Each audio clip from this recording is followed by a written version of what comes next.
Alam mo, na at some point, guilty tayo dito. Ito yung sin zone.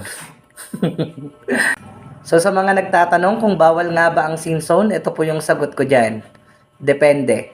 Depende po kung gaano kahalaga yung message na isinend sa'yo. I have the responsibility to read all those messages or emails na isinend sa akin. And I have also the responsibility to respond or mag-reply. But that doesn't mean na kailangan mo kagad makapag-reply.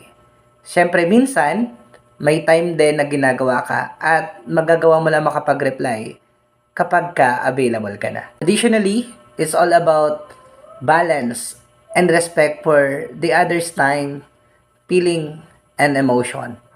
So, hindi naman po bawal mag-sin zone. Pero wag naman sana nating maging habit. So, that's